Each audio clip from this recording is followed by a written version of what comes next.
Welcome back to the Ride Boundless podcast. This episode is brought to you by Ride Clean. Ride Clean is an ultra premium polish, wash, and sealer. Very simple to use. Simply shake, spray, and wipe. It'll leave your bike or car with a mirror-like finish. It offers UV protection as well as full water repellent with its sealer. Check them out at rideclean.co. Use promo code RBPodcast for 15% off, and they're including free shipping as of right now. They're also offering a 100% money-back guaranteed. If you're not satisfied, contact them. They will return your money. The product is amazing. I use it on all my equipment, not just my motorcycle. I use it on my helmet, my car, and so much more. Very exciting episode. If you've ever wondered how to turn your bike into revenue, then you're really going to be interested in this episode. Also, if you're looking to buy a bike and don't know what to get and you want to rent a few different bikes and don't want to pay that much, you'll also be interested in listening to this episode because I sit down with Guillermo Cornejo, CEO of RiderShare, and you don't want to miss this. So here we go.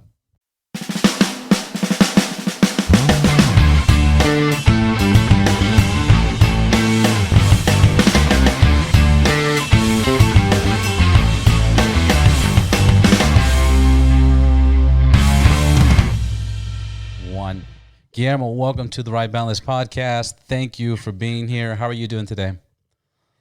Great, Roberto. Thanks for having me. Of course. You're calling from, you're in Texas, right? What city? Austin, Texas. Austin, Texas. And how's that going? Well, actually, you just came, you were in California.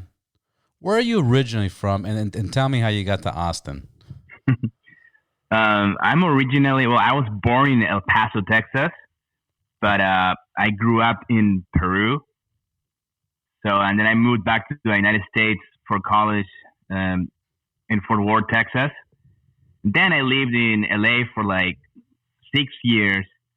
And this year we moved back to Texas. You guys didn't like LA? You're married, right? No, I'm not married. No, I love LA. It was the investors in the company sort of required that we move to Texas. That was part of the deal? Makes sense. Yeah, I mean, it's the cost, the taxes. It makes a lot of sense for businesses to move to Texas. Yeah. Unfortunately. What were you doing in California? Before starting the company, or before? What was the original? Because it seems like you've been in Texas most of the time, and then you moved to LA.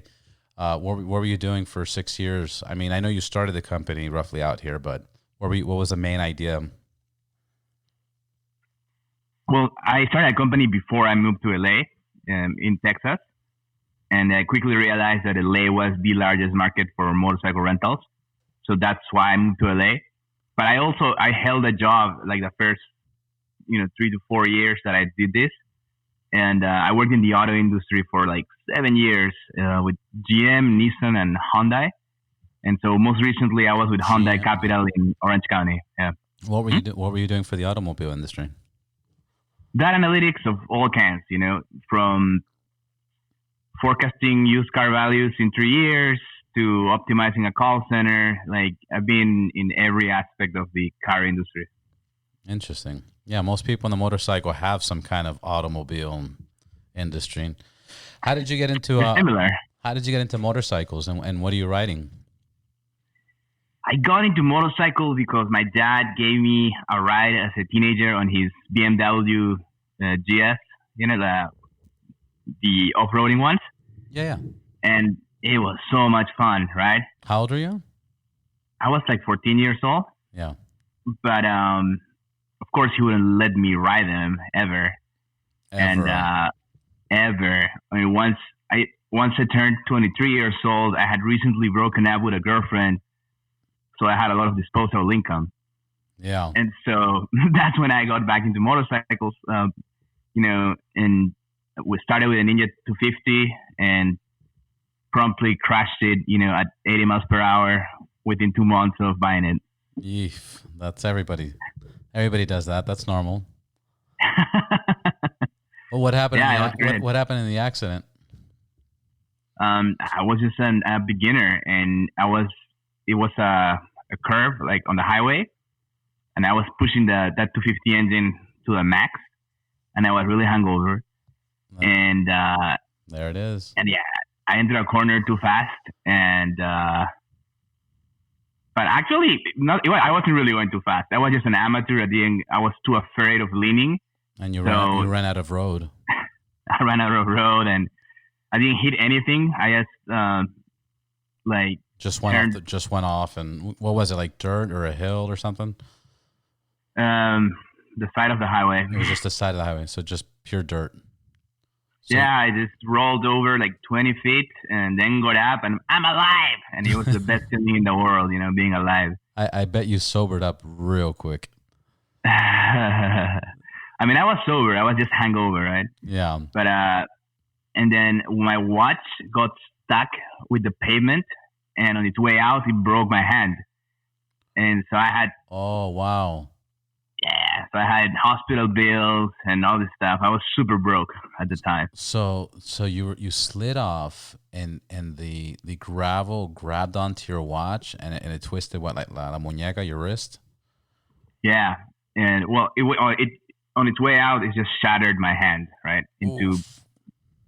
So I have 23 pins in my left hand from that accident. Oh my God. And yeah, then after that, you got up. What was your next bike?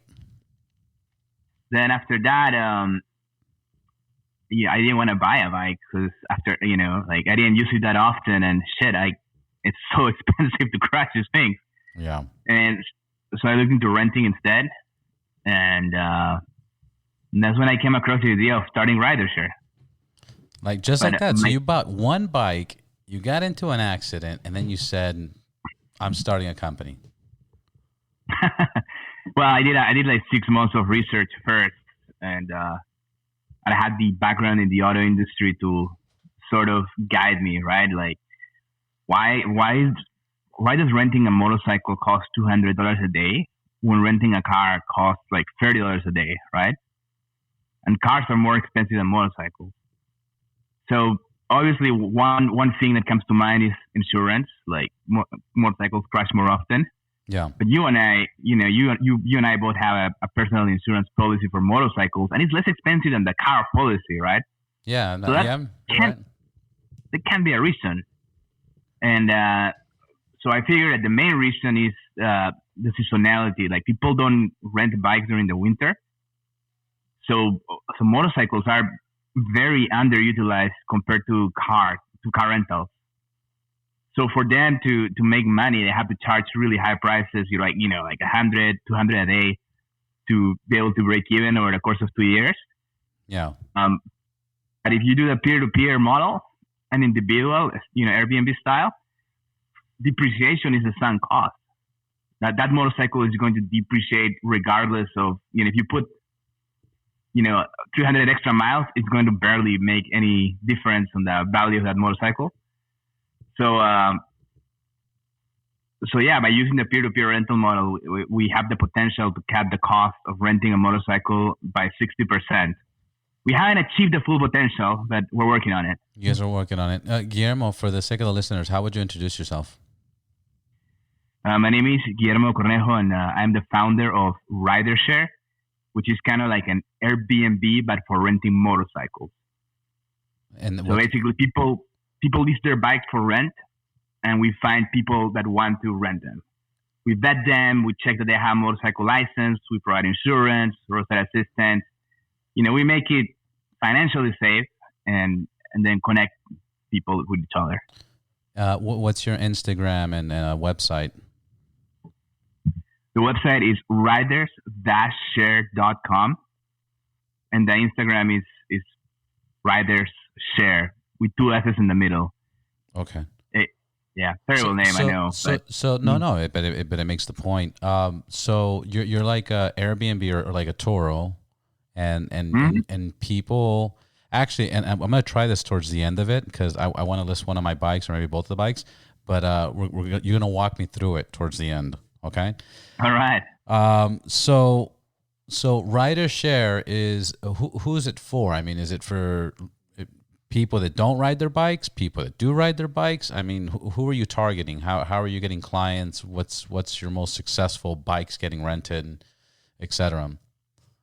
Yeah, so it's for anyone that has a motorcycle license or owns a motorcycle, right? And if you are traveling and you don't have your motorcycle with you, we have the largest variety of motorcycles available for rent, and usually also the lowest prices, especially for long duration rentals. And but we're also targeting. So we're currently focused on travelers because they are like the most experienced motorcycle riders. They don't crash as often. But in the long run, as our risk assessment models get better and better, we plan to switch the focus to the 20 million people that used to own a motorcycle and don't own one anymore. And we think that's a much larger market in the long run. And and it's also, I think if we get those people back on motorcycles, even if they don't buy motorcycles, it's going to be beneficial for the industry. Absolutely. And then on the supply side, people are listing motorcycles for all kinds of reasons. Some of them are doing it as a full-time business. Some businesses are listing their motorcycles on our platform too. Then a lot of people just they just want to make extra money on the side, pay off the motorcycle because they bought a motorcycle that they can't afford, right? Yeah. And then there are some people that do it out of principle, like, hey, I want this network to succeed because I would like to be able to access all kinds of bikes. So I'm going to put my bike on it, to do my part. And surprisingly, there's when we run surveys, there's a good 30% of people leave their motorcycles to help, Yeah, no, it makes a lot of sense. I mean, I found your company. Actually, I reached out to you. I want to say about a year ago, and I had the Ride Clean stuff, and I told you, hey, I got some Ride Clean. Is there any way we can collab? And you're like, we don't need to collab. Send me information. I'll email it to all my clients. And I never got back to you, but I thought that was the sweetest and nicest thing ever. But that's when I first found your company. And I liked it just for the simple fact that I've always had, one or two motorcycles, and I always wanted to find a way of getting them paid off, But there's that first problem where you're thinking, I don't want to rent my motorcycle, because it's my motorcycle. But I think that's very narrow-minded way of thinking. I think the idea is if you rent your motorcycle multiple times, you can then buy more and then add to your collection because these things are paying themselves off over the years. I'll give you an example. I got a friend of mine. He got into Toro, and long story short, he's in Vegas. He's got 33 cars. He's got 33 cars, and he runs it like a business, and he could drive any car that he wants. And he's got cars from anywhere 30 to 40,000, all the way to 100 to $200,000. He's got S classes, luxury cars. So I thought that was very, very interesting, and I was looking for a way of doing that with motorcycles as well. And this is the way of doing it. And that's the dream. We already have a handful of users with over 10 motorcycles, or one in LA that has over 20 motorcycles, most of them Ducatis. Yeah. And so he gets to ride whatever he wants. I'm kind of jealous. I wish I had that kind of money. He can wake up. Well, you're helping him do this because he's not paying for all of them. Your company's helping him pay for all of them. Yeah. What are the stats? I'm sure you've done a lot of research in this industry. What do you have stats on how many people ride motorcycles, how many motorcycles are being sold, how many are registered, how many people, percentages, once a person does get in an accident, do they get back on? Do you have any stats that you can share with us? I mean, I have what the motorcycle industry publishes, which is there's roughly a little under 9 million registered motorcycles, like street legal. In the U.S.?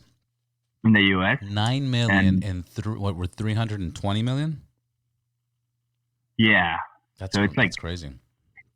It's really and low. Then there are about 3 million motorcycles that are off-road, so they are not registered. Of the 9 million, 3 million are off-road? No. So on top of the 9 million, so there's a total of 12 million motorcycles in use.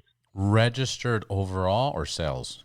Registered. Oh, Yeah. in use, right, on the road. Yeah. And then sales are a lot smaller. I think new sales this year is on track to be at 450,000, and used is probably like 1.5 million. Yeah. Then this industry you've created makes more sense than ever than before, because regardless of who I speak to, and just being in the motorcycle industry with helmets, gears, it seems like the motorcycle community in a sense is going down because bikes seem to go up in price.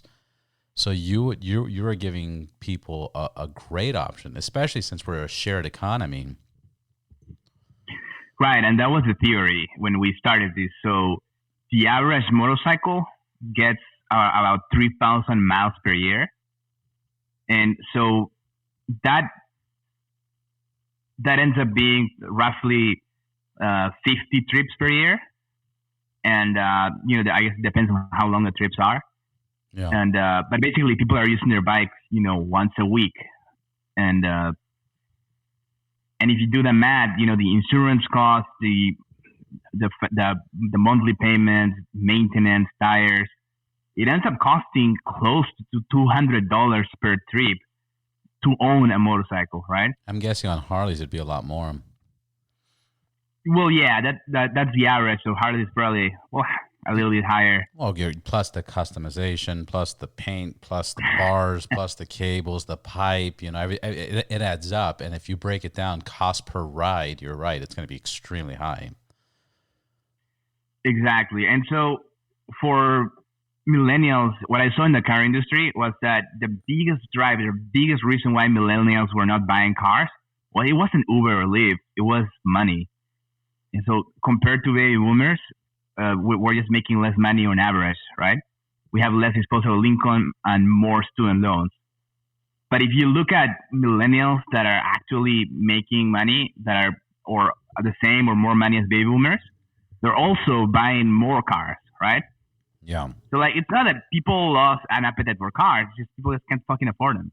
I understand what you're saying, but I've noticed just having regular conversations with people, especially with the younger crowd, they don't even care. They're not interested in learning to even drive because you have an Uber, you have a Lyft, you have, AI that's going to come out and drive us, and it's almost guaranteed that we're not even going to be able to be allowed to drive. And further down the road, I'm almost thinking that if you wanted to drive, like I love to drive. I love to ride. Anything that has a motor, I love it. I almost want to say that in 10, 15 years, if I want to drive anything, I'm going to have a special license, and they're going to charge me a shitload of insurance, to say, oh, you're going to drive? Okay. You have to pay whatever, $50,000 a year to get this insurance. So it seems like they don't want us to drive. Yeah. I mean, self-driving cars are going to, I think, if you hopped on a Tesla, they're closer than you think, man. That's a few years away. Wait, no. That's going to be in 2-3 years max. I mean, at the rate they're going, because remember, every time they get to a step, to go to the next one gets even faster and faster and faster. No, that's going to be right around the block. And trust me, I love driving, but the more I've been driving and the more I've been thinking about this, there's a lot of people that shouldn't be driving. They're just too fucking distracted. They're too emotional. They lost their job. There's many situations that people should not be driving. But the fact that our freedom to drive our own vehicles might be taken away is a scary thought. Or it's going to be an expensive insurance is a scary thought. So I think that's also part of why the younger generation is not even interested. They're like, fuck it, I'll take an Uber. Because if you think about it in a car, if you think about it in a car sense, think about this. You buy a car, you have your car payment, you have your taxes, you have your services, you have your gasoline, oil changes.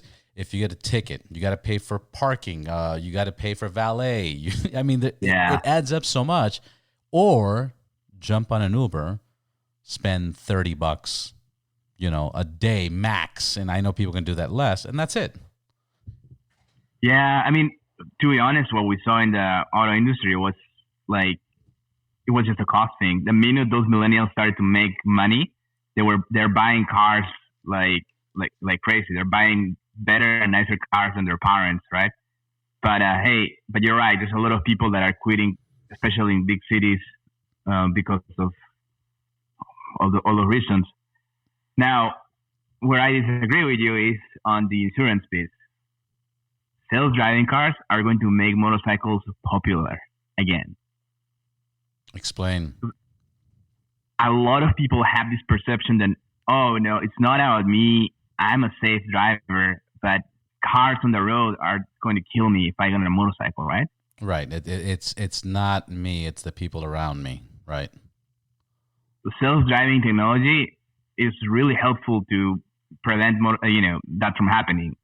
Like people don't have these cars have 50 cameras around them, And so infrared sensors and yeah, they're going to be able to see motorcycles better than a human being. ever. And yeah, in fact, in 20, 30 years, because motorcycles take up less space, like don't be surprised if the main mode of transportation becomes two-wheeled and but still self-driving, right? Like they won't allow us to drive those unless Right. you have special license, like you said. But I do think that in 30 years, congestion is not going away, and self-driving cars are going to be so ubiquitous that it's going to make more sense to build, I wouldn't call it a motorcycle because it's probably going to be self-balancing, but it's going to be able to fit, in two car spots, right? Yeah. To deal with congestion. Because yeah, we've had to think a lot of the future, where we're going with our company, because when we try to convince investors to invest money in us, we need to give them a 10-year plan, right? It's a very long-term plan, and so some people ask, hey, why don't you guys do car rentals too? Why don't you guys do boat rentals or whatever? Right. And or RVs. RVs and cars are much larger markets, and the reason why not is because in 5 years, why would you ever rent a car when you can just order a Tesla to come to pick you up, to Yeah, of completely course. self-driving? But when it comes to motorcycles and power sports, people want to feel the adrenaline, or Yeah. people want to feel cool or whatever it is that you feel when you're on a motorcycle. And I think, yeah, we're not really in the transportation game. We're in the experience game, and that's where we plan to stay focused. So self-driving cars will come and will probably be a positive for us, but I'm not afraid. I think the motorcycle industry stands to benefit. Question: Why do you? Because you lived in Peru, right? Mm-hmm. I've done a lot of traveling, and the closest I've been to Peru was Colombia. I went to Cali. But my question is, a lot of countries. I've been to Mumbai. I've been to Mexico. I've been to India. I mean, all these places. Motorcycles and scooters are everywhere. Yeah. Everywhere. I mean, you'll see 5 people sitting. I've seen 5 people sitting on a scooter. It's the father, it's the kid in front of him, it's the wife in the back holding the kid, and it's the little 4 or 5-year-old holding on to the mom. And this is a normal thing. In Colombia, they even have like dedicated hospitals just for motorcycle accidents because Oh wow. it's insane the amount of people that use this as a transportation. But it's an everyday practice, and more motorcycles and scooters than cars. Why do you think that's the case throughout the world, for most countries in the world and not in the U.S.? Well, there's two things. It's also in Europe, right? There's so many. In Europe, Italy, Yeah. everywhere, Spain, everywhere. Yeah, and it goes back to two things. First, like the U.S. has really really cheap gas compared to other countries, especially Europe. Right. And so that's a huge incentive for people to buy motorcycles instead of cars. Like it's just economics. And then number two is over the last 50 years, the motorcycle industry in the United States has focused more and more on the experienced enthusiast that spends more money. And this is very common in every industry, right? Corporations chase gross margins over volume. Right. because it's a lot easier to sell 10 motorcycles for $1 million each than to sell 1,000 motorcycles for $1,000 each, right? It's just Right. a, it, it's just a It's human numbers. thing, the natural human. Yeah. And so what's happened is that, especially in beginning in the 90s, like the beginner motorcycle is now a 250cc motorcycle. That used to be like the fastest motorcycle you could possibly buy in the 1950s, right? Or maybe. That was a standard. And exactly. So the OEMs in the US have built this massive infrastructure to sell expensive motorcycles at expensive dealerships to produce high gross margins, especially Harley Davidson. The gross margins are insane. Yeah. And so that's why it's become more and more of a power sport thing, like an enthusiast thing, and not a transportation play. I mean, a dealer doesn't want to sell a 150cc motorcycle that they're only going to net a couple $100 in profit. They'll rather push you into a $10,000 expensive motorcycle where they can profit $3,000 or something, you know? So it's just economic incentives. Luckily for us, the Chinese are here to disrupt everything. That's one way of putting it. Right? So Bird scooters, they're manufactured in China. In the same way that in the 60s, Honda introduced dirt bikes to the US and 50cc's accessible bikes and made motorcycles popular and, mainstream. The same thing is happening, but now with the Chinese, right? They made motorcycles popular and mainstream, just only very small motorcycles. And the challenge is now for the industry to take those new motorcyclists that are not licensed and get them on luxury motorcycles, which is what you and I ride, really, right? Yeah. Like, we don't really need to go from 0 to 60 in 3 seconds, right? Not at all, but it's cool. But hey, it's so cool. much fun. Yeah, and you can brag about it. Yeah, but that's usually the case with most people, even with their cars. I got a twin turbo, all wheel drive, 0 to 60 in 1.5. Like, okay, bro. Like, and you live in downtown LA, and there's a lot of traffic, and you'll never get to use that power. And I know. And when there is like room to use that power, they drive it super safely because they don't want to mess up their car. Yeah. I know. Yeah, exactly. Wait. Yeah, exactly. Then it's like, hey, you want to take it to the track and fucking go crazy? No, I don't want to. I just tires are like $8,000. Like, what's wrong with you? Like, well, no, what's wrong with you? Yeah, no, yeah. It's interesting times where we're going, and we're definitely in a shared economy. So companies like Airbnb, Toro, companies like yours, definitely help because I mean, if there has been one time in the history of men where we're sharing each other's stuff, it's now. It's now. And I mean, like I've known companies to rent out people's equipment, podcast equipment.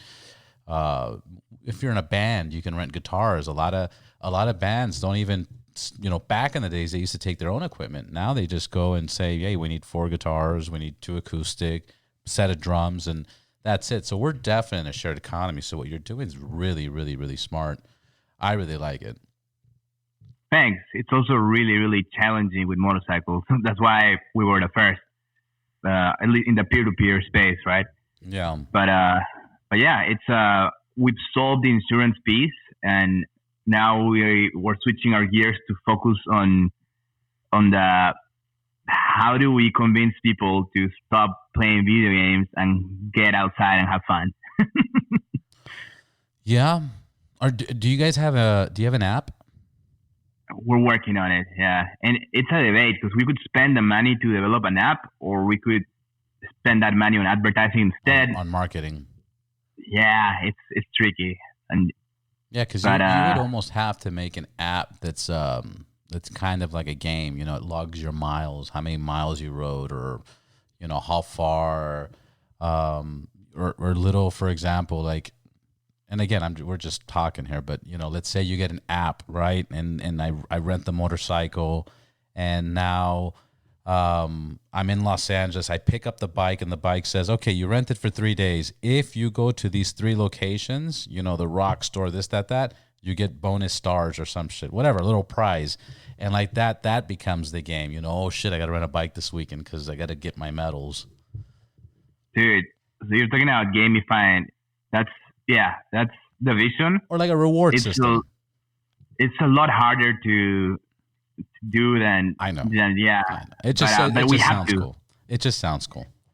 It sounds cool, but it's really difficult to do, and you get very incremental rewards. Like most people are not willing to go to a rock store just to get the fucking star, you know. But some people wouldn't. Like some people do. If I went to Peru and I used your app and I rented a local bike, and then let's say I know where I'm going, but there was an incentive that, oh, did you know there's a cool motorcycle spot here in Lima, that's awesome. You got to check it out, get a reward. I'd be like, okay, I'll do it. Yeah. I mean, we're always looking at. That's why tour guides exist. That's why, the info center comes up. People really want to go, especially when they go on trips. They want to know what's to do, where's there to go. I totally agree. And let me tell you our roadmap. So right now we just do motorcycle rentals. That's it. We are in the next couple of weeks, we're going to launch an option for owners to deliver the motorcycle to you. So basically, you don't have to leave your couch. You can just order motorcycles to you, right? And the owner is going to drop it off. Mm-hmm. Okay. The owner will get paid extra to drop it off. So the incentive is going to be money. Yeah. Okay. I have 2 motorcycles. I get a call. It says drop it off. What's the radius and mileage, and how is that going to work? You set that radius, that mileage, and you set how much money you want to get paid to deliver the motorcycle. And the idea is you take it to the other person and then take an Uber back, or right. Or if you have a truck, you just drive the motorcycle to them, right? It's even better. Right. That's interesting. I like that. Okay. It works really well in the car world, so we figure we'd do it for motorcycles. And we also realize that it's a requirement to be able to do dirt bikes, because most people don't have a trailer to tow dirt bikes. So they're going to need the owner to deliver the bikes to the park and stuff. So we're going to do motorcycle deliveries, then dirt bikes. I like where you're going with that. My question would be, let's say I have 5 more dirt bikes, and I'm more than glad to, drop them off anywhere. But let's say I can't.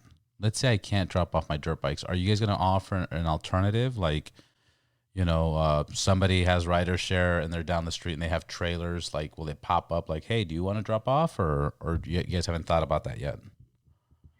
So I've thought about it, but we need a lot of scale for that to be cost effective. Yeah. So we're like 2 years away from doing that, as well as one-way rentals. We just don't have the scale yet. I mean, we've only been around really for 2 years, right? Yeah. You guys just I've been trying to.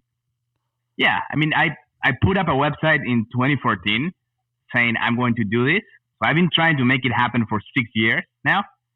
But we only this third iteration that we launched in 2018 is the only one that has had success. So really, this company has been around for 2 years, right? So all those things are coming. They just take a lot more time.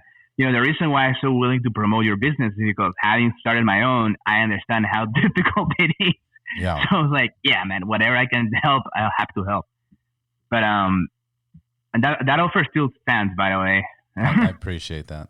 I appreciate it. Yeah. They say in business, it's like they say most businesses fail because they don't stay open long enough to see the success, and that number's usually like around 2 to 3 years, because the first year you're just working for free. You're just paying.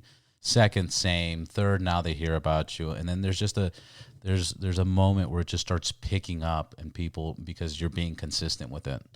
So that's usually the case. Yeah, you have to be stubborn.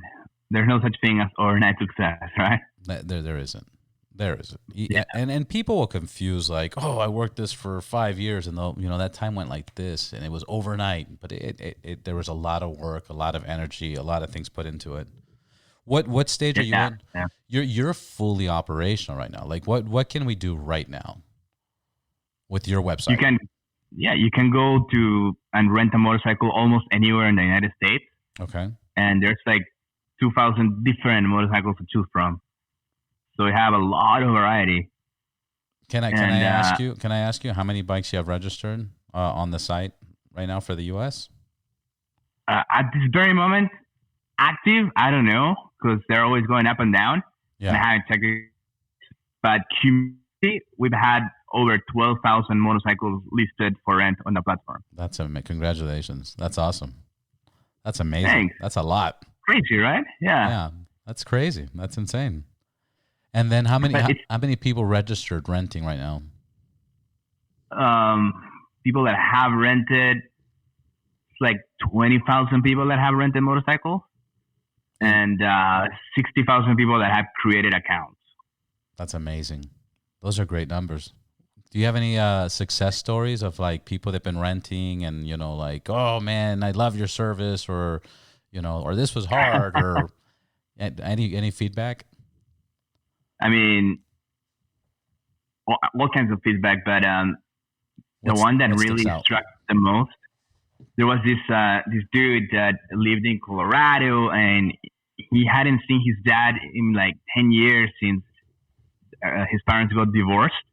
Right. And his dad was in California, and he was looking to go California and ride a motorcycle with his dad, and they wanted him to go on a relatively long trip, you know, like 14 days, go all the way to up and down PCH and all that stuff, right?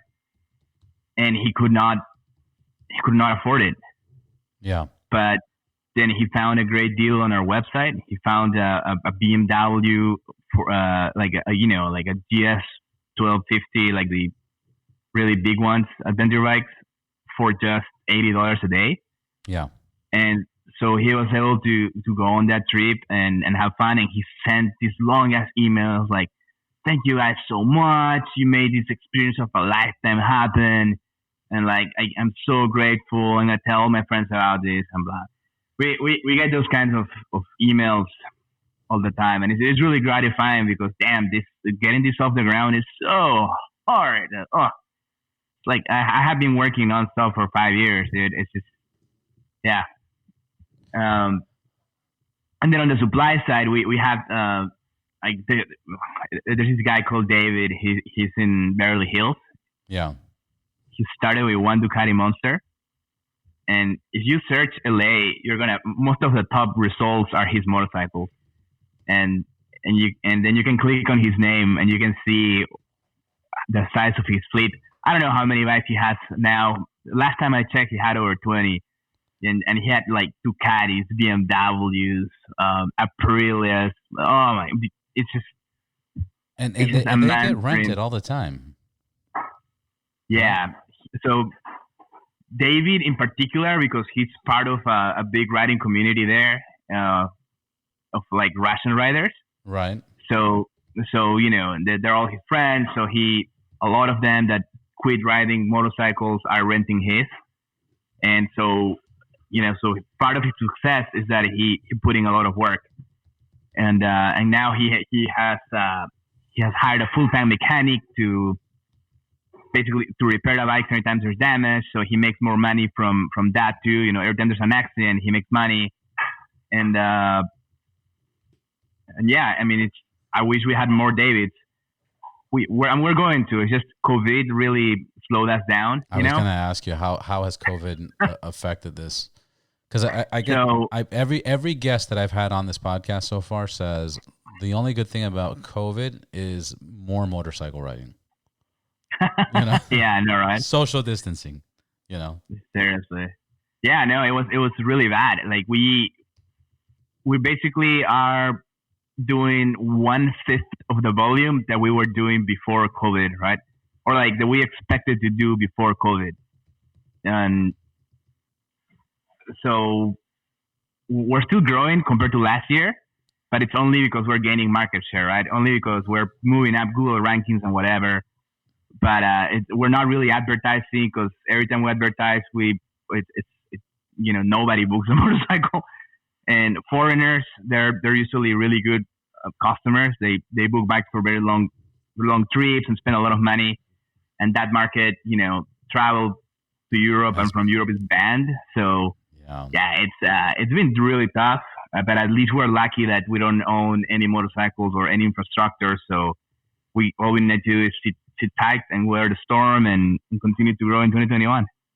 Yeah, absolutely. What's the next steps? What's the goals? What's your 5-year? I know you have a 10-year goal for your investors, but what's your 5-year goal? Oh yeah, so this year we're gonna do motorcycle deliveries and off-road, like dirt bikes, off-road motorcycles. Nice. Yeah, and then we're going to launch in mid 2021. We're gonna add experiences, which is basically tours and rallies and rides, Right. And kind of like the vision is to gamify the way you described it, but we need to get there step by step, right? Yeah. And we're considering doing an app too early next year, but that's still we basically started working on it, and it was not great, and so we have postponed it. We let go of the software developer that was working on it. It's so hard. It's so hard for the people that are listening. It's so hard to hire a developer because you either got people that are going to rip you off that don't know what they're doing, or people that are going to charge you cheap and don't know what they're doing. But it seems like nobody knows what they're doing in the people that we have contacts with. Yeah, it's so difficult to find good developers. Right now, we only have 2, but they're really good. And that's the thing. If you hire 10 average developers, you're going to be less productive and you're going to be spending more money than if you hire 2 really good ones. So I've learned the hard way that's why Google feeds them everything, and they treat them, they pamper them, and like kings. Yeah, they rule the world. And but luckily for us, we're in motorcycles. Yeah. So is there a tech company in the motorcycle space that you can think of? No, even I'll give you 2 examples right now. Even Harley Davidson, their motorcycle app that syncs with my motorcycle, and it does amazing things and it's garbage. I mean, I'm talking about Harley Davidson. They can buy, pay the best developers in the world, have the most basic app that I don't even want to use. Same thing with the BMW. The BMW has BMW Connect. It is garbage. It's so ridiculous how hard it is to find good developers, and if they did it the right way, it would be awesome. You could see information, use the alarm, track stuff, but it's so Mickey Mouse. It's so mediocre. Oh, man. Yeah, I know. It's particularly difficult for corporations like that because they don't have the organization or culture to attract those people, right? And just to clarify before you continue, nothing against Harley or BMW. Nothing. Obviously, they've mastered motorcycles and they make amazing motorcycles. But for technology, I've seen it very difficult for them to do it too. But as you were saying, but it's not just them. It's like any Fortune 500 corporation. Absolutely. Yeah. They're just. It's the structure is just they're just not set up to produce good code. Like the old school planning and stuff that works for Harley Davidson is horrible for software development, right? You cannot plan 3 months ahead in software development. You can plan max 1 week. Right. So there's a lot of little things that executives, the old school executives that don't know how to code, that didn't grow up with a computer, that are running those companies, they don't stand a chance. And that's why a lot of that's why startups are so successful, is because the incumbents, they have legacy systems, they have executives that understand this. They don't understand that software has to become your core product, not motorcycles, right? Right. If you want to do it well. Right. And it's a whole nother business. So it's a whole other business. So it's just they don't stand a chance. But that's cool. That's okay. Building motorcycles, it's a great business, and they should stick to it. And then there's other companies like ours that can help build that ecosystem around the vehicle. And that's what we're gonna do. Which is awesome. Which is awesome because that gives entrepreneurs like yourself and other people to find a solution and offer it to other people, because that's again, it's a shared economy. Financially, it's a shared economy. Technology, it's just an overall shared economy. Exactly, and it's really awesome to be one of. I mean, I can't think of any venture-backed company in the motorcycle space other than Rebel, right? And we're growing a lot faster in Rebel. So right now, we're kind of like, if you want to work in... Yeah, that's right. Rebel does something similar. Yeah. Sorry, or Rever, right? Rever? Yeah, something. I remember seeing an ad. Yeah. Yeah, it's an app similar to the BMW and Harley Davidson app you described, but a lot better. And but I mean, other than those guys, there's really no motorcycle tech company. So we have that going for us. Every time we put out a job descriptions, we're targeting motorcycle riders, knowing that you know what, we don't have the perks that Google has, but fuck, you're gonna be working with motorcycles. How cool is that? and you don't have to work at a big company. It's super relaxed environment. How big's the company now? What do you guys consist of? We have 8 employees. That's it. Yeah, no, that's still a good start.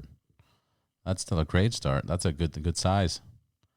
And then you're gonna get this once you get to where you want to be, roughly 5 years, 7 years from now. How big do you think? How many employees do you think you'll have by then? Oh man, I haven't really done the math, but let's see, 5 billion divided by 2 million. So 2,500 employees. 2,500 employees? Yeah, but we're not gonna do this rentals, man. We're gonna do everything. yeah, of course. Yeah, no, so, I know companies that I've talked to, in the motorcycle space, and they have, the motorcycle rentals, they have the clothing departments, they have the safety gear, they have the people that do the tours, people that lead the tours, people that travel, across the country and sell packages in Europe and, in Switzerland and China. They sell packages so people come to the United States. They have a department dedicated to the airlines, making sure they can set up flights. I mean, it's a huge operation, and the tourist dollars are big bucks. Oh yeah, but like the technology that we're building has a ton of other applications, right? Right. So for example, when you search for a motorcycle on rideshare, we have an algorithm to try to place the most desirable motorcycle on top, but also the one that has been the most reliable in past trips, where the owner accepts the request on time and it didn't have a tow or it wasn't canceled, right? And so as we scale, like imagine if you're being served 3 motorcycles to choose from in LA out of 5,000 motorcycles. So those 3 listings are going to be really high quality, really well priced, and and the service is going to be top notch, right? Right. Now the same concept we can easily apply it to experiences. So rallies or rides, whatever's going on that weekend, to make sure that when you go to rideshare, you find the best curated content for what you want to do that weekend. Yeah. And finally, I forgot to explain there. So our plan is, so using that technology, we want to launch, we're going to dip our toes with dirt bikes.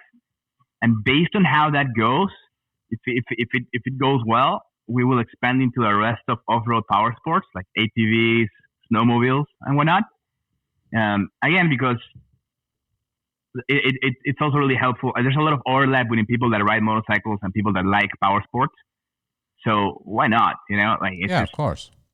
Rent a motorcycle during the summer, rent a snowmobile during the winter, right? At this point, rent whatever you can rent, even if it's a skateboard, bicycle, just fuck it. Rent everything. Right?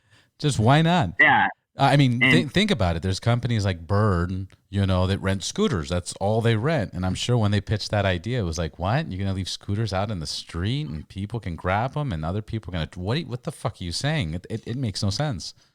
Yeah. But it works. But it absolutely works. Let's. The founder was a millionaire though. He had $5 million to start. Yeah. So he proved the concept before he went and raised $100 million. Yeah, Uh, but still, yeah, he took a big fucking gamble. I mean, let's cut the bullshit. You have $5 million, and hey, let's get some scooters, lay them out all over LA. What about the homeless? What about the kids? What about how many are gonna damage it and break it? Hey, that's fuck. Let's put $5 million on the streets of LA, and hopefully it'll make us money. You know what I mean? you know, it worked in China before it worked in the U.S. So if he can work in China, then it definitely would work in the U.S. But I mean, most people are gonna say, or well, at least I would say, but the Chinese are so disciplined and they're so. Oh no! Bullshit. but that's the fama, the fama that they have. Like, oh, there's so more. Like, look at the whole COVID thing. The whole COVID thing was, stay home. Everybody stayed home. Look how fast they got through that. We're fucking Americans, bro. We could do whatever we want. We don't have to pay for shit. America. Fuck this scooter. I don't know, man. I don't know. Have you seen pictures of the piles of scooters on the streets of China? Like they made a mess. Oh yeah, I've been to China. Yeah. It's fucking it's crazy. Well, again, depends where in China. I've been to Guangzhou and Shenzhen, the most beautiful cities I've ever seen. Then I've been to Hong Kong. What the fuck is going on? It's a madhouse. It's definitely a madhouse. Yeah. But so it worked in China, and then the guy replicated it here in the U.S. Is what you're saying? Yeah. Well, him and 5 others, right? Right. he was the fastest growing, but he had $5 million to begin with, or whatever. So that always helps. Yeah, no, of course. It's always good when you want to start a business and there's like 3 or 4 other people doing the same business. That's how you know it's a good business, because you don't want to be the only one, all the time. That's the honest truth. I mean, yeah, monopoly says you want to be the only one, but when you're experimenting, the fact that there's other people doing it, fuck it. Like if you could be top 3, motorcycle rideshare, software development companies, then fuck it. That's huge money. Yeah. I think you have to find a sweet spot, because if there are too many, then you're never going to stand a chance. Right. I'm talking about when it's a new idea. Yeah. Yeah. No, exactly. If there's, I mean, there's a bunch of everything, but there are certain companies that stick out more than others. And that's why I like motorcycles, because a lot of people have sort of lost faith in the motorcycle industry. In what sense? And like no one in Silicon Valley is thinking, I'm going to invest in motorcycles this weekend.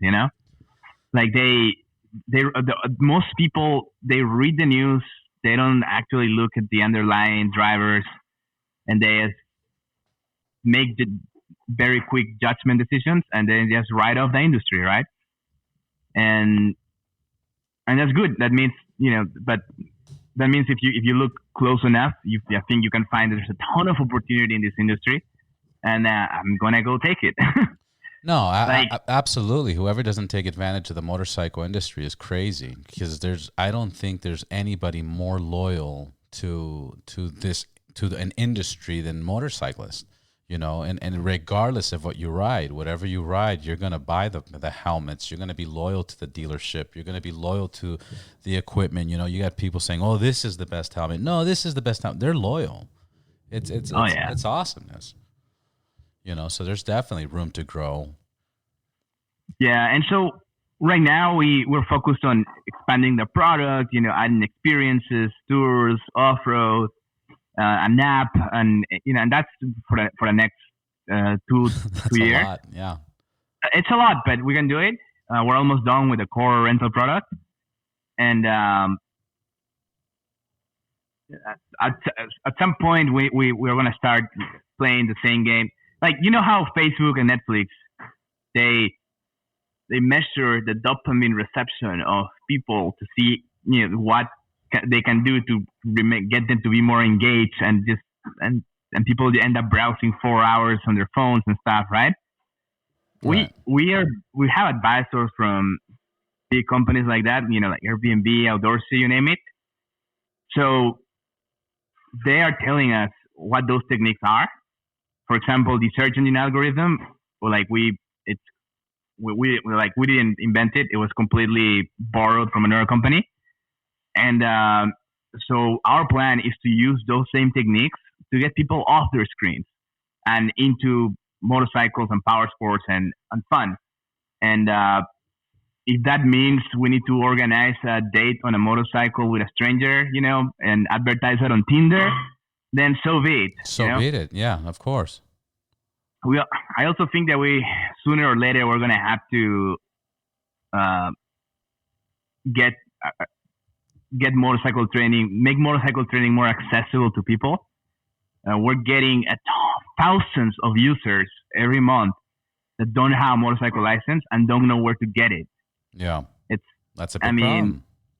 They should be going to a motorcycle safety foundation, right? Like, why do they come to my website instead? That makes no sense. But if that's web traffic, and that's getting disappointed because they cannot rent a motorcycle. And so the best, unless the MSF steps up, I think we're going to have to include in our experiences some sort of way to teach people how to ride motorcycles and how to get licensed, because otherwise, it's hurting our brand, and so we need to be able to guide those users into how to get a motorcycle license. Yeah, give them guidance on how to take the test, where to take the test. Now, you also mentioned so much, but you also mentioned in previous conversations that I had with you that you're going to start up a partner page. Oh yeah, a partner program. Sorry, we have this affiliate program where we basically pay other brands to refer us customers, and so yeah, if you refer us customers, we can pay you $25 per booking or $100 per motorcycle referred. So it's potentially a lot of money. $25 per booking or $100 per what? Per motorcycle listing. Per motorcycle listing. All right, you heard that, guys. You heard that. Jump on this right now. $25 or $100 right now. Easy money. And it makes sense to that's another incentive to work with como se dice, the people that have motorcycles. See, that's actually that's another thing. People that have motorcycles sometimes have issues that they have nobody to ride with. And they're trying to convince people to ride with them. And this way they can convince their cousins, their friends, like, hey, at least rent the motorcycle, take the class. We'll plan something awesome, I promise. So that's another solution you're solving there. Exactly. So by organizing events that are very appealing and making the motorcycles easily accessible to attend those events, I think we can lure more and more people into riding again. And that's like a flywheel, like, in the tech world they call it positive network effect, where if all your friends, positive network effect. Yeah, so if all your friends are on Facebook, you also want to be on Facebook to be able to hang out with them, right? Of course. It's the same concept but offline. If we can get people to start attending motorcycle bars, rallies, rides, whatever it is that people like to do, then that is going to be a magnet for their friends to either get a motorcycle license or it's going to be an incentive. A strong one, And the flip side is that there also are negative network effects. Every time somebody crashes and gets injured, like, that's terrible for the industry. All the friends are like, oh fuck, man, maybe I should sell my bike, Right. Or maybe they should go to your site and rent it out until they ride their bike again. Yeah. And so, but we're trained this space where we're super focused on safety while also creating a great experience.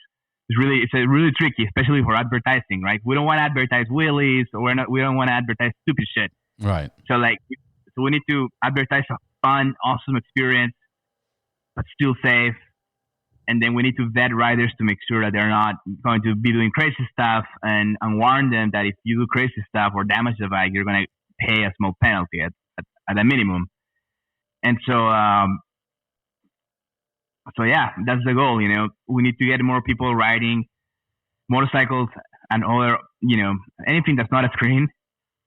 and we're going to use the same tools that tech startups are using to get you addicted to your phone to get you off your phone. That's the vision, and it's going to be a lot of fun. That's huge. You know what? And since you mentioned it about how you vet people, what safety, what guarantee or what peace of mind can you give me for encouraging me to rent out my motorcycle? What's the process, and how do you protect me? Number one is insurance, because accidents are going to happen, like no matter how well we vet our riders. What's the insurance cover usually? We cover the motorcycles in value up to $30,000, and then we supply liability protection of up to $1 million for the owner of the motorcycle. So if a third party were to sue you, there's $1 million to protect you. And there's more. There's liability waivers, arbitration clauses, and all this legal stuff to protect our hosts, right? Because they are like the heart of the business is the motorcycle owners, right? And and then we have risk mitigation. We want to prevent those accidents from happening in the first place. So when you create an account on RiderShare, we automatically collect 200 data points about you, the motorcycle that you're choosing, and the trip characteristics that allow us to predict the probability that you will crash. And then we have enough data at this point, like thousands and thousands of transactions that we are able to calibrate a machine learning model, so now every day that model is learning from new data points and who crashes and who doesn't, and adjusts and whatnot. And we also test like adding new data points into that model, like for example,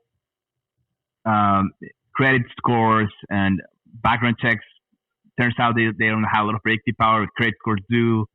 And we're doing other things like there's this company that sells data. They discovered that 10% of intersections cause 90% of accidents. So we ran their data for our model to see if it added predictive power. It didn't, So we're always testing new ways to predict who's going to crash and who's not, and who will crash. And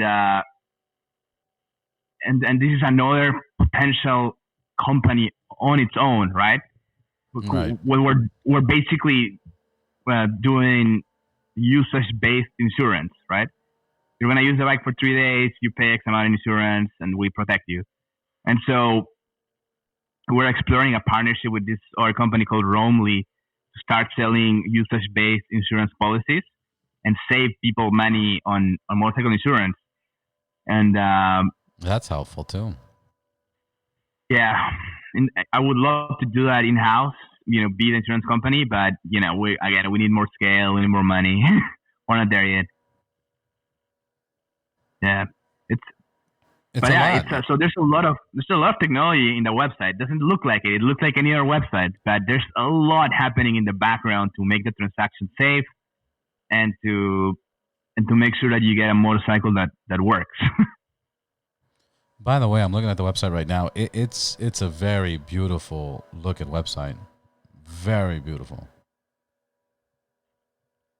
Thank you. We didn't even hire a designer. It's just my co-founder just did it.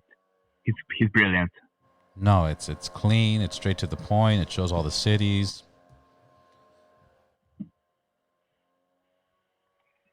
Cool. Yeah, that's awesome. I'm gonna try to sign up, or actually, I'm gonna sign up and I'm gonna see if I get any bites. I mean, usually when somebody signs up, how soon after they sign up do they get requests? We target 2 weeks, but like it's COVID. The winter's about to start, in a couple of months. So it's too slow for me to promise anything. When people ask me, hey, what bikes should I buy to list on the platform? I'm telling them, don't buy anything until March 2021. Otherwise, you're not gonna make money on RiderShare. Like, don't count on us until March 2021. And I think you asked me earlier and I didn't answer. The most popular bikes are obviously Harley Davidson and Indian. They're They're really popular, especially with foreigners that want to take long trips, cruise Route 66 and whatnot. And BMW, the GS ones are super popular, and then Ducati is also doing really well. The Ducati Monster is the most popular model in the country. Really, the which one, the 1000 or the 990 or the Monster? It's an 800. Well, yeah, they have the 800. They have like I guess depending on the year, they have a 900 and a 1000. Oh, you're talking about the older. Oh, yeah, they have 1200 now too, right? Yeah, so and then the older ones. Yeah.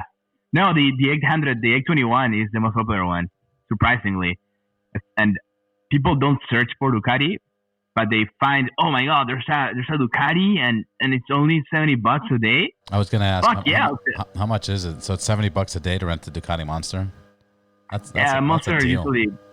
I mean, Monsters are not that expensive, right? I don't think a lot of people realize that Harleys are more expensive than Ducatis in general. Yeah, very, very much so. Very much so. A Ducati, I think, it ranges anywhere from like 12 to 16,000. The Monsters, obviously, they have models that go for 25,000 and more, and above that. But yeah, Monster is not that much. And they're still pretty cool, man. I used to own a Monster. I love that bike. Yeah. It's a between feel kind of, but also like I really like the suspension. It wasn't great for cornering compared to a sport bike. It's not a sport bike, but yeah, I don't care. It's a raw feeling naked bike that performs outstanding, looks fucking great. My favorite combo. So cool. My favorite combo is the gray paint with the red frame. Like that thing is it's amazing. I mean, I like the red one too. You can't go wrong with a red Italian motorcycle. You can't do that at all. I'm at a stage right now where it's just everything I have is big. It's just big bikes, So oh, yeah. Yeah. What do you currently own? 2020 Street Glide Special, 2020 BMW GSA Adventure. And they are fucking customized from top to bottom. It's insane. And I have them right next to me in the studio. So when you see me do this, I'm looking at them, and they're just waving, and I love them. That's awesome. But those are two of the most popular bikes on the platform. Yeah. Both of them. Yeah. No, I keep hearing that, and I keep being told that. I know, Chris at Eagle Riders, which I know you've talked to him a few times. He was like, why the fuck would you buy those bikes? You could just rent them from me, I go, you don't understand. He goes, I don't understand. Like, why would you do that? You could just rent them anytime. And the crazy part is I have, fuck, man, almost 50 credits, rental credits with them, because when they launched. Oh, you're a subscriber?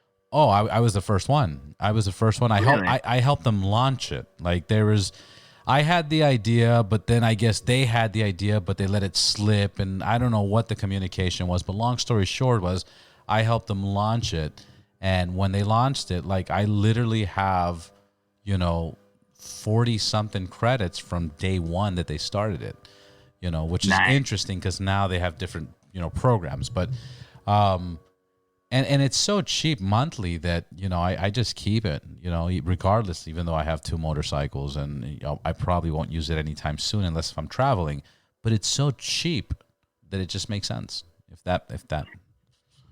And I think that's what they're counting on, right? It's so cheap that a lot of people will keep it and not use it. So that's why they're able to offer low prices. Yeah. Yeah, well, I might need your help because we're gonna do the same thing next year. Because right now our product is great for travelers that use it one time, right? But it's too expensive to rent and ride share for daily use, But I think if we do a subscription program, we can cut prices by like 25 to 40% more, and it's a no-brainer. It's a no-brainer, and anything that you can attract somebody that they would pay a subscription for is just a no-brainer. It just adds up after a while. You get 100 and something, 200 people, 300 people paying a $20, a $30, $40 subscription, whatever you want to charge. You got to calculate it. And 10%, 15% actually, rent something that year, it makes sense. And of course, you're going to get one or two, guys that take advantage of it, and use all their credits. And, they during the summertime when there's high demand, and you'll get that, get a few people like that. But other people, that are paying it for the most part, it's a moneymaker. It's definitely a moneymaker. Yeah. And the thing is, even if you owned your motorcycles, let's just talk about a Harley Davidson dealership or a Ducati dealership or any dealership, if you're focusing on rentals, your vehicles don't get rented out all the time. They only get rented out. I think the calculation that I read last time, and this was years ago, this was 2015, is the motorcycle in a calendar year, only gets rented out 160 days out of the year.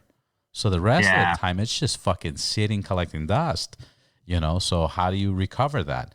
And then, like you said, the number one thing in this industry is that most people that do rent are from out of town. They're travelers. So how do you get the local, clientele? How do you get the local market?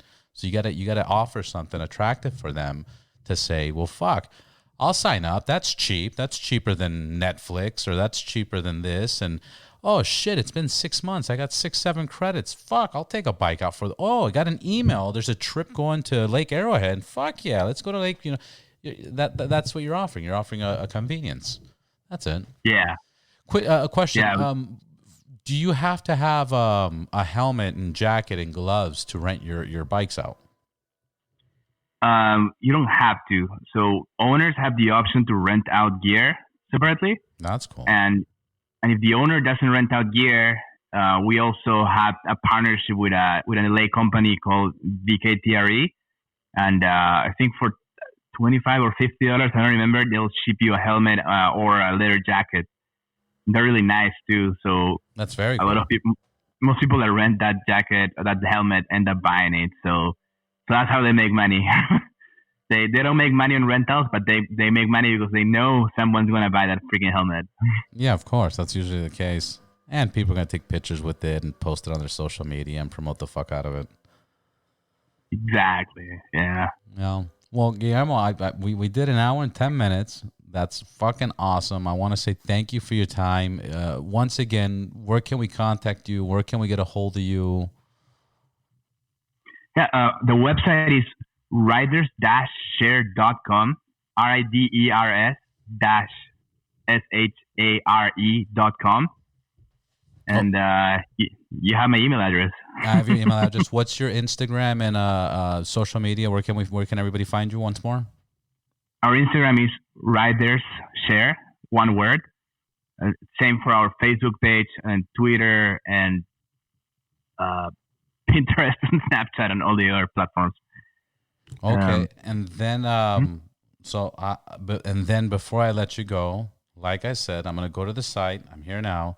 I'm gonna sign up right now with everybody. Let's see how hard or difficult this is. All right. So beautiful website. Would love to hear your feedback. Yeah, absolutely. So beautiful website. I like what I'm seeing. I'm gonna go to the top right and go into sign up. Right. Mm-hmm. Okay, so now we have the option of continue with Google, continue with Facebook, continue with Apple. Let's go continue with email. All right, name. And let's do. All right, and then create a password. Unless if I already have one. Damn it, I recreated one. Okay, so then I'm going to go into login and go into. Now I got to figure out my password.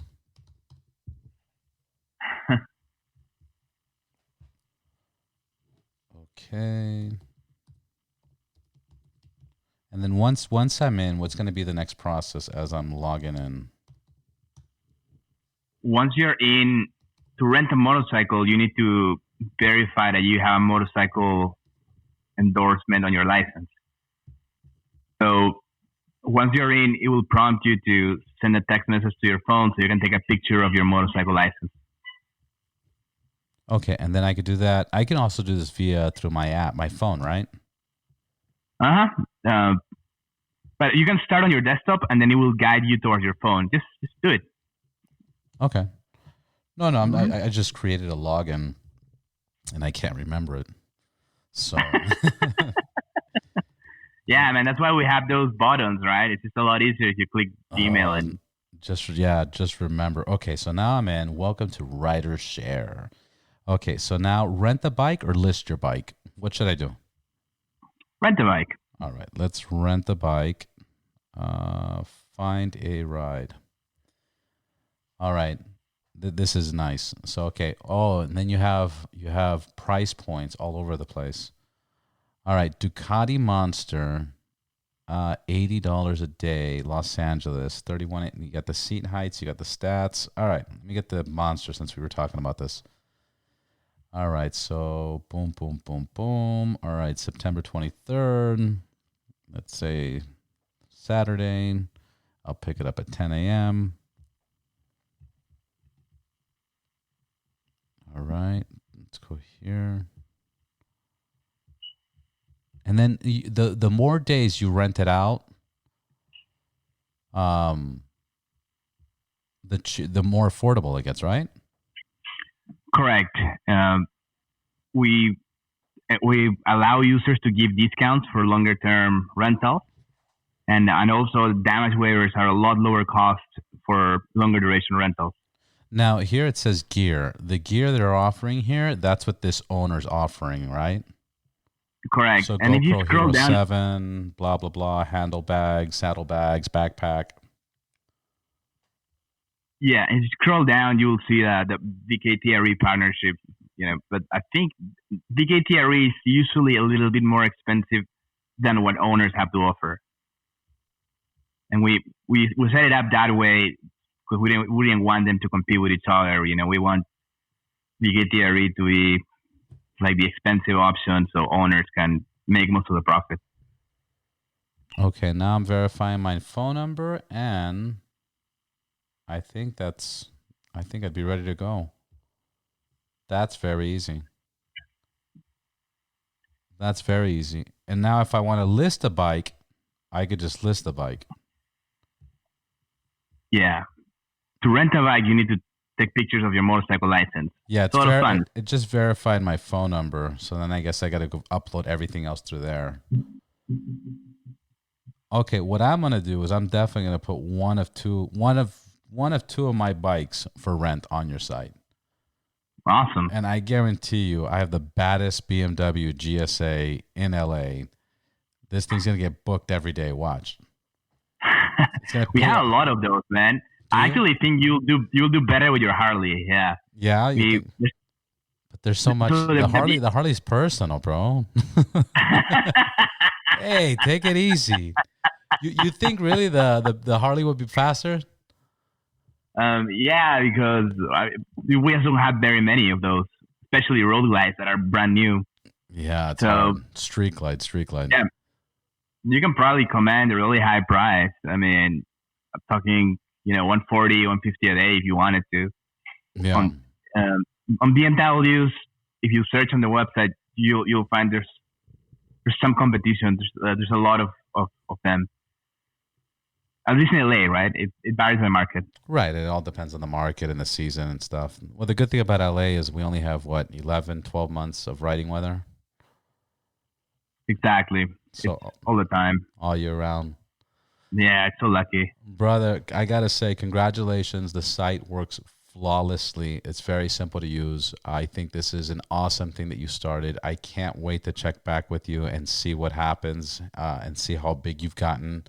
And you bet your butt that I will be promoting your site a lot. Thanks, Roberto. I really appreciate it. And do you remember to send me, what you want me to send out to my audience, right? Well, 60,000 people that ride motorcycles. I'm sure they will love to buy your stuff or at least learn about it. Appreciate that. Thank you, brother. Until then, I'll see you on the next one. Take care, Roberto. You too. And that's a wrap. Thank you guys for listening. Please make sure to subscribe and follow as well as share. I hope you enjoyed this podcast. Guillermo was great. Check them out again at Rider Share. There's a lot of exciting things that will be coming up. So make sure to follow us and follow them. Until next time, ride safe, ride hard, ride boundless.